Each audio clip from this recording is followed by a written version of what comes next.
नमस्कार, मैं हूं ज्योत्सना पाटनी। आप देख रहे हैं हम हिंदुस्तानी। बाइक चलाना किसी का शौक हो सकता है, लेकिन क्या इस शौक को सेवा में तब्दील किया जा सकता है? कर्नाटक के बंगलुरु में ऐसा ही हुआ है, जहां बाइकर्स क्लब के बाइक सवार सैकड़ों किलोमीटर का सफर तय करके लोगों तक जरूरी दवाएं पहुंचा रहे हैं। कर्नाटक के ये बाइक वाले योद्धा सिर्फ कर्नाटक ही नहीं, बल्कि तमिलनाडु और केरल में भी जरूरी दवाओं की सप्लाई कर रहे हैं। धूप छांव आंधी तूफान से लड़कर कैसे दवा वाले देवदूत लोगों की मदद कर रहे हैं, देखिए हमारी इस स्पेशल रिपोर्ट में।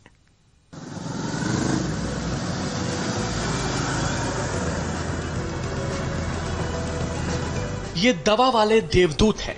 बाइक पर सवार होकर जब सड़कों पर निकलते हैं तो मरीजों की सांसों की टूटती डोर फिर से जुड़ने लगती है। ये एक मिशन है जिसका नाम है राइड टू सेव लाइव्स। ये एक जुनून है जिस पर सवार बाइकर कुछ ही घंटों में सैकड़ों किलोमीटर का सफर तय कर लेते हैं और गंभीर रूप से बीमार उन लोगों तक लाइफ सेविंग मेडिसिन पहुंचाते हैं जिन्हें लॉकडाउन की वजह से दवाएं मिलने में दिक्कत हो रही है। मैं आपको ये दिखाना चाह रहा हूं कि इस रोमांच के साथ साथ इस ड्राइव में एक बहुत बड़ा मैसेज भी है। ये क्लब उन लोगों की मदद के लिए आगे आया है जो लॉकडाउन में एसेंशियल लाइफ सेविंग ड्रग से वंचित रह जा रहे हैं। बाइक्स हाई एंड हैं, बहुत जल्दी ये सफर तय किया जा सकता है। इसीलिए बेंगलुरु सिटी पुलिस के साथ इस क्लब के तमाम मेंबर्स जुड़े हैं। उन लोगों को जिंदगी देने का काम कर रहे हैं जिन्हें लॉकडाउन के वक्त ये ड्रग्स समय पर नहीं मिल पा रहे हैं। इस ड्रग्स का सेवन उनके लिए बहुत जरूरी है, मेडिसिन उनके लिए बहुत जरूरी है। और ऐसे में इस मोटरसाइकिल क्लब के लोग जगह जगह जाकर उन तक इन लाइफ सेविंग मेडिसिन को पहुंचा रहे हैं। ये मिशन शुरू किया है बेंगलुरु पुलिस ने, अंजाम तक पहुंचा रहा है बेंगलुरु का राइडर्स रिपब्लिक मोटरसाइकिल क्लब। और इसका आइडिया आया एक वाकये से। मेरे कांस्टेबल आई हुई थी, उसको छुट्टी चाहिए था। मैंने पूछा छुट्टी क्यों चाहिए, अभी हम तो छुट्टी नहीं दे सकते। तो तब बोली सर मेरी माताजी का मेडिसिन है मेरे पास और उसको वहाँ पे पहुँचना है, वहाँ पे मिल नहीं रहा है। तो मैंने उसको बोला देखो अभी मेरे यहाँ पे काफ़ी लोग आते रहते हैं पासेस के लिए, तो यहाँ से कोई तुम्हारे गांव जा रहा है तो तुम्हारे ज़िले जा रहा है तो उनके हाथ में दे के भेज देंगे। तो उस समय डिस्कशन करते करते ये निकला कि अगर कुछ लाइफ सेविंग मेडिसिन है और वहाँ पे उस ज़िले में अवेलेबल नहीं है तो हम ये उनको हेल्प करेंगे। इस मिशन के लिए डीसीपी ने अमृतहल्ली पुलिस स्टेशन में बने अपने ही ऑफिस के पुलिस कंट्रोल रूम में एक कॉल सेंटर बना दिया है और 2 मोबाइल नंबर शेयर किए गए हैं जिन पर कॉल करके लोग अपने रिश्तेदारों तक जीवन रक्षक दवाएं पहुंचा रहे हैं। पैशन के लिए हम चला रहे थे।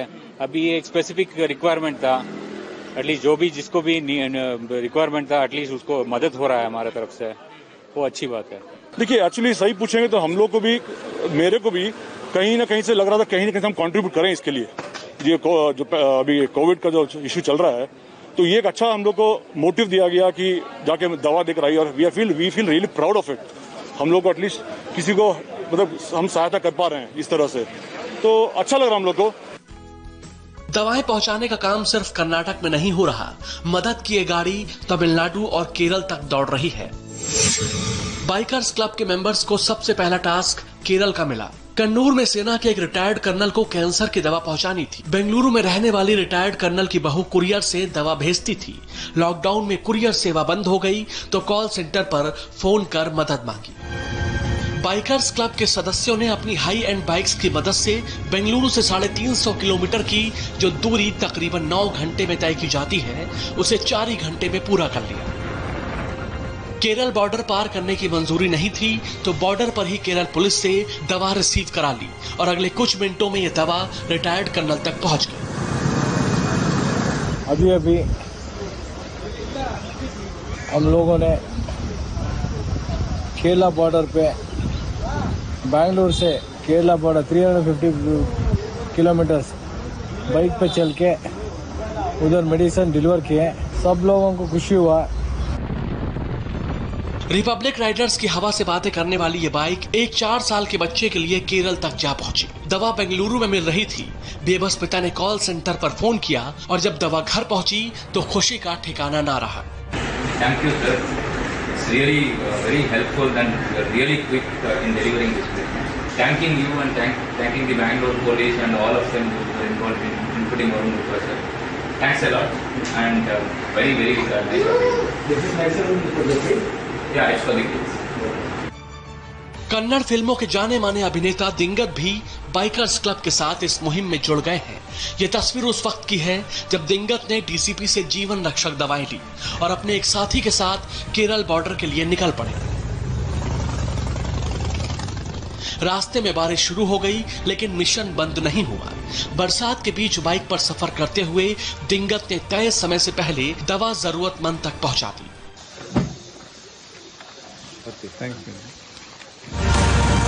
इस मिशन में राइडर्स क्लब के सदस्य अब तक 20,000 किलोमीटर तक की यात्रा कर चुके हैं। जिन जरूरतमंदों के पास महंगी दवा खरीदने के पैसे नहीं थे, क्लब के सदस्यों ने खुद ही उनकी दवा भी खरीदी। दवा जल्द पहुंचाने के लिए जिस बाइक का इस्तेमाल करते हैं उसकी कीमत 10 लाख से लेकर 25 लाख के बीच है। पेट्रोल तक का खर्च भी ये खुद उठाते हैं। लॉकडाउन के बीच सेवा के इस मुहिम की चर्चा पूरे दक्षिण भारत में हो रही है। T Raghavan, India TV, Bengaluru. तो आप अपनी हॉबी से भी देश के लिए बहुत कुछ कर सकते हैं और इसे कहते हैं देश की सेवा शौक से। कर्नाटक के बाद अब चलते हैं गुजरात। कोरोना के संकट ने गुजरात के कैदियों की जिंदगी बदल दी है। पहली बार गुजरात के कैदियों को लोगों की सेवा करने का मौका मिला है। गुजरात के कैदी ये सेवा खुशी से कर रहे हैं। गुजरात की जेलों में आजकल फेस मास्क, हैंड वॉश, साबुन और पीपीई किट बनाए जा रहे हैं और ये सारा काम जेलों में रहने वाले कैदी कर रहे हैं। कैसे इन कैदियों ने कोरोना के खिलाफ जंग छेड़ दी है, देखिए अहमदाबाद और वडोदरा से ये स्पेशल रिपोर्ट।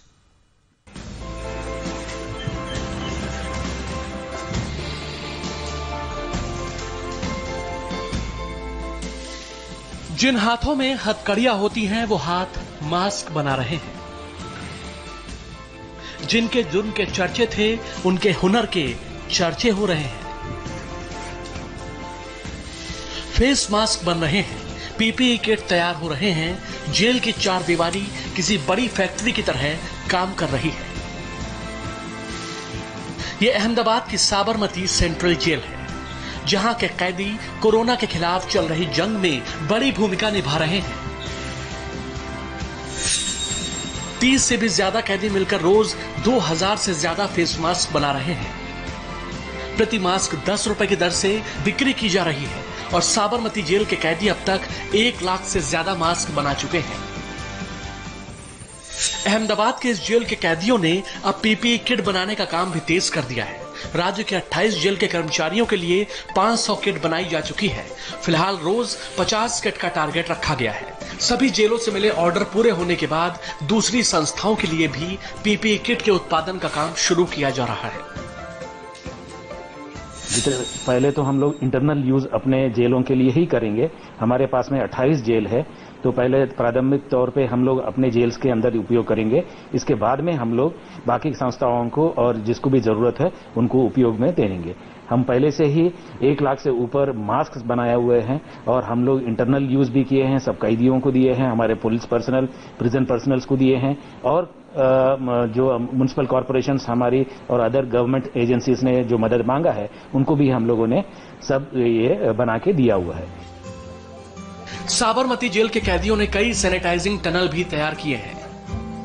एक आईजी जेल के ऑफिस के बाहर लगाई गई है तो 2 अहमदाबाद की 2 जेलों के एंट्रेंस गेट पर लगी है।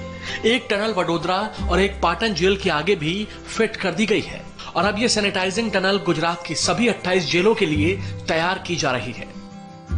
गुजरात पुलिस के कई दफ्तरों के बाहर भी ये मशीनें लगाई जानी है, लेकिन सबसे ज्यादा जोर पीपीई किट्स बनाने पर ही लगाया जा रहा है। इनका पर्पस ये है कि पीपीई किट्स जिसकी इस वक्त सबसे ज्यादा जरूरत हमारे कोविड वॉरियर्स को है, हाई ग्रेड पीपीई किट्स की, उसका व्यर्थ उपयोग ना हो, इसलिए ऐसी पीपीई किट जो हो सकता है उस लेवल की ना हो, उस ग्रेड की ना हो, लेकिन जो बाहर पुलिसकर्मी काम कर रहे हैं या दूसरे लोग जो हैं उन्हें जरूरत में आ सकती हैं, वैसी पीपीई किट्स ये बना करके उन्हें डिस्ट्रीब्यूट कर रहे हैं ताकि जो हमारे कोविड वॉरियर्स के लिए रिसोर्सेज हैं उन पे बर्डन कम हो। अहमदाबाद के साथ साथ राजकोट और वडोदरा सेंट्रल जेल में भी कैदियों द्वारा मास्क बनाने का काम चल रहा है। यहाँ फेस मास्क तो बन ही रहा है, जेल की केमिकल यूनिट हैंड वॉश और साबुन बनाने के काम में भी लगी हुई है। कैदियों का एजेंडा क्लियर है, जब तक यह महामारी है तब तक इसके खिलाफ उनकी जंग जारी रहेगी। निर्णय कपूर, इंडिया टीवी, अहमदाबाद। सोचिए, जिन हाथों से अपराध हुए, अगर उन्हीं हाथों से देश की सेवा का काम शुरू हो जाए तो मतलब बदलाव दिख रहा है। गुजरात सरकार की ये मुहिम काबिले तारीफ है, लेकिन सबसे ज्यादा तारीफ करनी होगी पुलिस की। लॉकडाउन में लोग फंसे हुए हैं, लोगों के बीच दूरियां बहुत बढ़ती जा रही हैं और जो माँ बाप अपने बेटे बेटियों से दूर हैं उनके लिए तो ये वक्त और भी मुश्किल भरा है। लेकिन तारीफ करनी होगी पुलिस की, जो इस मुश्किल दौर में किसी बुजुर्ग माँ का जन्मदिन मना रही है तो किसी बुजुर्ग दंपति को मैरिज एनिवर्सरी की बधाई देने के लिए केक मंगवा रही है। देखिए दिल्ली, हरियाणा और उत्तर प्रदेश से हमारी ये मिठास भरी रिपोर्ट।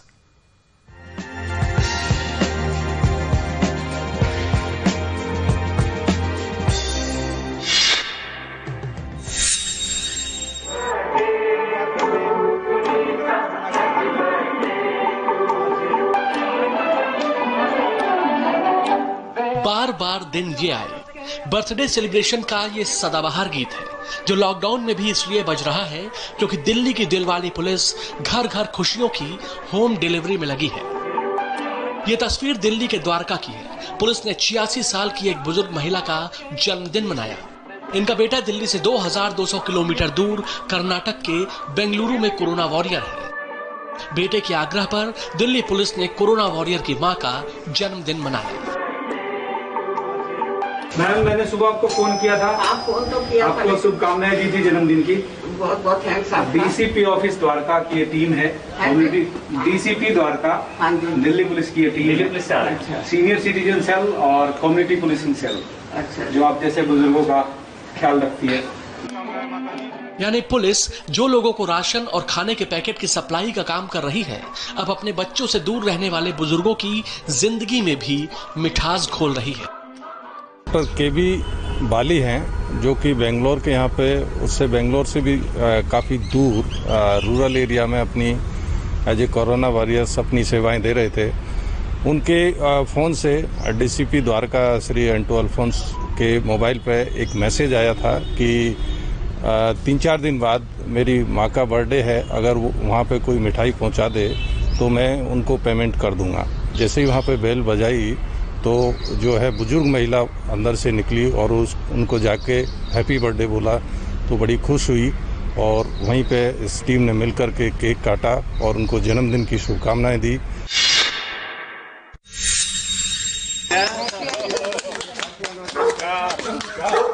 क्या पता लग गया आपको? सर, आपकी बेटी ने हमारे पास फोन किया था। ये तस्वीर हरियाणा के गुरुग्राम से आई है। यहाँ करीब 80 साल के बुजुर्ग दंपति ने अपनी मैरिज एनिवर्सरी पुलिस की मदद से मनाई। गुरुग्राम से 1200 किलोमीटर दूर छत्तीसगढ़ के रायपुर में इनकी बेटी रहती है। बेटी ने जब हरियाणा पुलिस से रिक्वेस्ट की तो गुरुग्राम पुलिस खुद बुजुर्ग दंपति को बधाई देने उनके घर तक पहुँच गई। पहले मैडम को खिलाओ सर। आप ही खिलाइए जी। आप भी खिलाओ सर को। बहुत खुशी मिली। सवेरे सवेरे बच्चों के फोन आए थे, हम पता भी नहीं, और हमें ये नहीं पता था कि उन्होंने पुलिस को भी अरेंज कर रखा है और वो आएंगे। मैं भी रिटायर्ड पुलिस अफसर हूँ, 40 साल नौकरी करी है बॉर्डर में और बड़ा अच्छा लगा, बहुत खुशी हुई।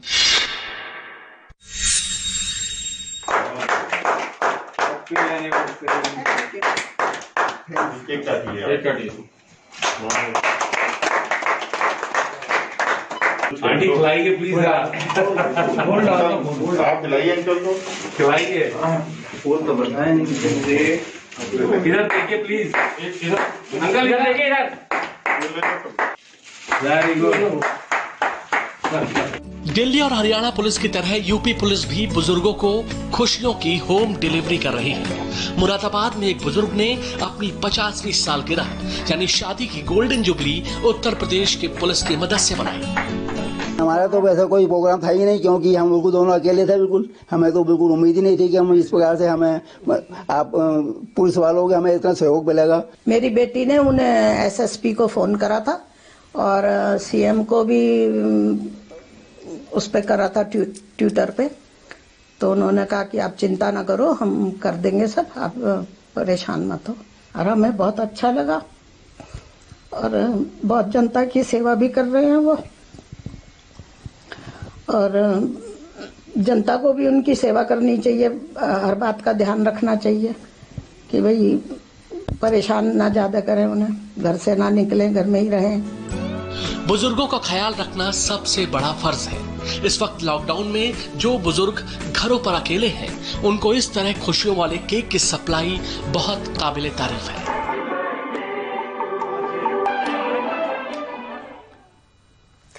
हम हिंदुस्तानी में अब बात एक ऐसी महिला की जिसके लिए मंदिर के दरवाजे भी खुले हैं और मस्जिद के दरवाजे भी खुले हैं।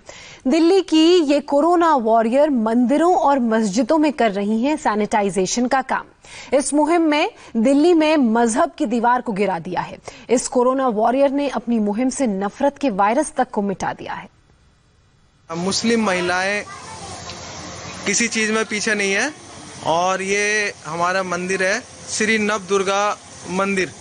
आप देख सकती हैं कि ये हिंदू मुस्लिम सिख ईसाई सभी इलाकों के अंदर ये जा करके सैनिटाइज कर रही हैं और इस टाइम ये मंदिर में भी पहुंच चुकी हैं। मंदिर का दरवाजा एक मुस्लिम महिला के लिए खुलता है और बुर्के वाली महिला का स्वागत खुद मंदिर के पुजारी करते हैं।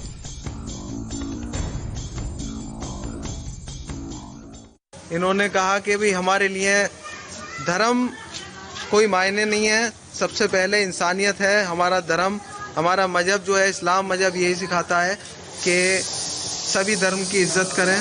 और आप देख सकते हैं ये मंदिर के अंदर ये आ चुकी हैं और मंदिर में भी ये सैनिटाइज कर रही हैं। अभी मस्जिद में भी सैनिटाइज करके आई हैं ये। दिल्ली के जो इलाके 2 महीने पहले दंगों की आग में जल रहे थे, वहां कोरोना महामारी ने गिरा दी मजहब की दीवार।